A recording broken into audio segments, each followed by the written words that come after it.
Well, it's August 30th, I think. It's the 30th Sunday. And the garden has grown. Martin is on the phone with his aunt, speaking in Czech behind us. Many magical things has happened since this last tour. We've had a bounty of crookneck squash right there. And they've got powdery mildew. And so a couple of the vines have died, and more will die, I think. We had a bounty of big-laying cucumbers, the last of which are hanging there. I just pulled out a bunch of the vines because they got powdery mildew. Presumably things were way too close together, but I don't really know. Part of the reason they were close together is we've had a crazy amount of tomatoes that we didn't plant. They just arrived from last year's compost. The red scarlet runner beans have been kind of used and abused as we've cleaned up back here, so we haven't had too many beans from them, but they're there. I see more dead pickling cucumber vines to pull out. Over here we have, very late I planted some watermelon in what I thought was an open space. It's kind of buried now by cantaloupe, which sat around for a long time not doing much and suddenly has started making melons of a huge size. The most huge of which is right there. Here's more of the crookneck squash, which are delicious and sweet. Beds are over there. I'll be there in a second. We've had a fascinating situation with all of the stuff that came up all on its own in our carrot, chard, and parsnip bed. These tall tomatoes. This tallest one I thought might be an eggplant, but turns out to be like an heirloom tomato that I think I picked up last year from our farmer, our CSA farmer, which makes pink and incredibly sweet tomatoes. We've only grabbed a couple so far. There's hundreds of tomatoes in here growing in everything else. There's peppers. There's a banana kind of pepper and then a non-regular, like a hot pepper. They came up all on their own. The banana pepper I was hoping would not be hot, but it is. And I am going to walk around some more. Oh, there's also potatoes have come up in this bed. Those we planted last year, and then I thought that I dug them all out, but there's like 3 that have come up.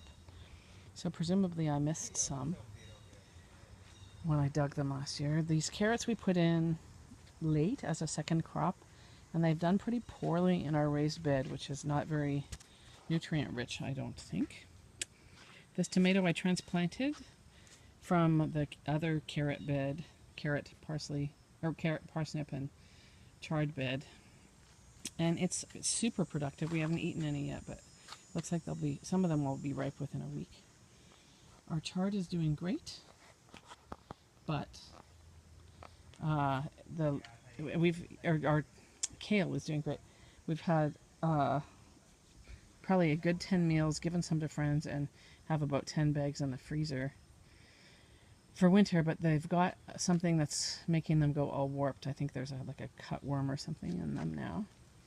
Okra is doing okay. It was really cold in early summer and they didn't produce, but now they're coming on.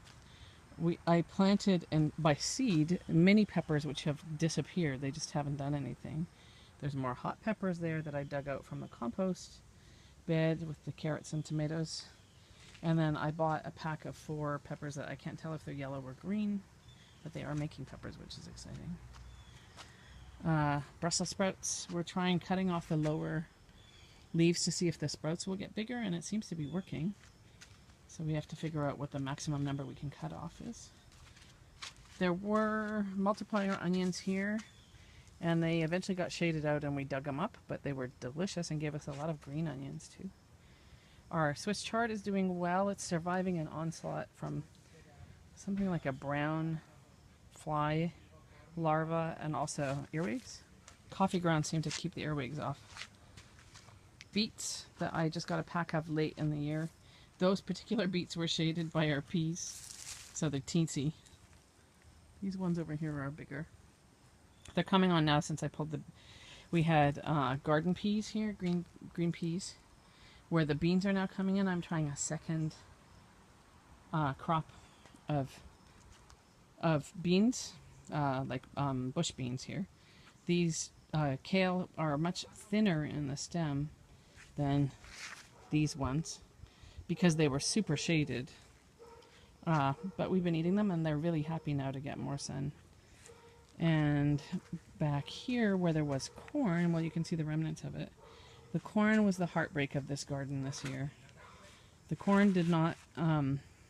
we were away for 2 weeks when it was starting to come on, and it was all beautifully pollinated and everything was growing. And I think it was probably a skunk that lives in our neighbor's shed behind us ate each one individually. We found some really nice mini cobs, dug them out, the plants kept going, and it was terrible. It was a decimation. But hopefully the skunk lived well for it. So we pulled them out. This, I'm sure it's a pumpkin, is growing. It was growing on them, so we left a couple of the stalks and the rope we had up to hold up the corn. And hopefully we'll get a pumpkin. So far none, but hopefully we will. And I put more peas in the perhaps crazy hope that we'll get a fall crop of peas. They're coming up a little there. We had rabbits eat down our peas until I got blood meal on them. It's very unevenly germinated. And then right on the edge is salad greens, supposedly. They don't look like they like the area much. They're not coming up much. And here, further back, are some black radishes that we got from Growing Chefs last year as a seed. So that's this part of the garden. Oh, I didn't really... You can see the carrots. We had a really nice bounty of carrots. The 55-day carrots were the ones that did best. But they've sort of stopped growing because it's been cold, and it's also been very shady over there. And I forgot to mention the Chelsea English cucumbers, which are now being hit by the powdery mildew. So we probably should just pull them. But we had some beautiful and incredibly delicious ones. Well, that's this part of the garden tour. I might do another one of the front tomatoes.